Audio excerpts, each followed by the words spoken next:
Happy Thursday. I am studying broadcast meteorologist Harrison Black, and I am here to give you a little briefing of this little severe weather episode that we have tomorrow on January 9th. Today is January 8th, and right now we do have some convection and thunderstorms in eastern Oklahoma and moving into western Arkansas and western Missouri. These aren't packing too terribly much of a punch. These are severe. At least half of them are severe thunderstorm warnings with 60-mile-per-hour winds on them, but other than that, they have been weakening. That's been the recent trend. We had a couple tornado warnings this morning in central Oklahoma, so hopefully we don't get more of those, but there is a risk that goes into Arkansas and Missouri later today, but it is a low-end severe weather risk. So here's your severe weather risk for today and tonight, and you can see that we do have a slight risk defined in Oklahoma right here, and that's where those severe thunderstorms are moving out of. But the rest of the region, Arkansas into Mississippi, Tennessee, Kentucky, Illinois, Indiana, all of that is a marginal risk, a very low-end 1 out of 5 risk of severe weather. So it shouldn't be too much of an issue on the grand scheme of things over there towards the Mississippi River, but something that you should watch if you're in the region. So this is the severe weather outlook for tomorrow from the Storm Prediction Center, and as you can see, it takes up most of Mississippi.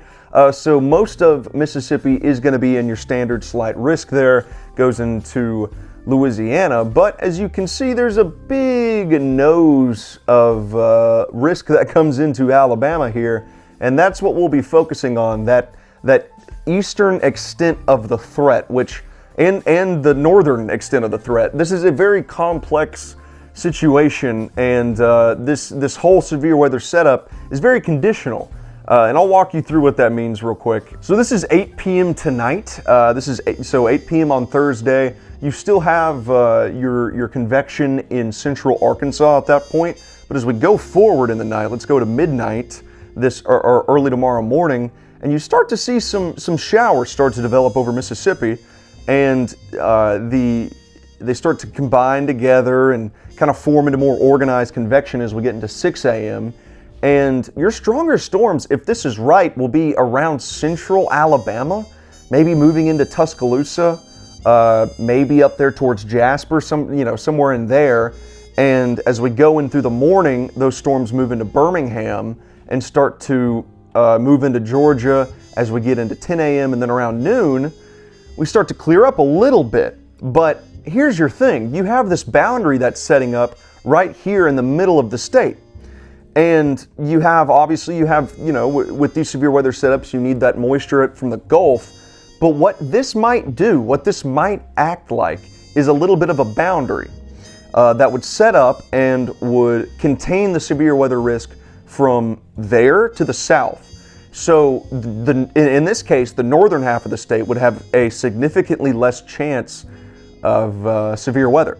So we'll go forward in the day here. This is 3 p.m., more of the same. You start to have that boundary shift even a little farther south. And finally, convection starts to explode as the dynamic support sets in. This is 7 p.m. Let's go to 10 p.m. And you can see really, you have that boundary really shaping up right here through Louisiana, into Mississippi, into southern Alabama, and that does expand to the north as time goes on, but it's still really contained for about I-20, I-59, and south of that. And of course, you go in through Saturday morning, this is 5 a.m., and stuff begins to move out of here, and the severe weather risk kind of diminishes altogether as we move into the early morning hours, 6 a.m. on Thursday. So this is a very conditional threat, and it's really going to depend on where that boundary sets up. The HRRR says it'll be somewhere in central Alabama. And wherever that boundary sets up, the severe weather risk will be along that boundary, where a lot of storms will probably just track in motion, and south of it, where there could be scattered storms. So that's the thought process here. And I do think that the SPC did a good job in reducing the threat on the northern side of Mississippi and Alabama. So this is the projected precipitation off the HRRR.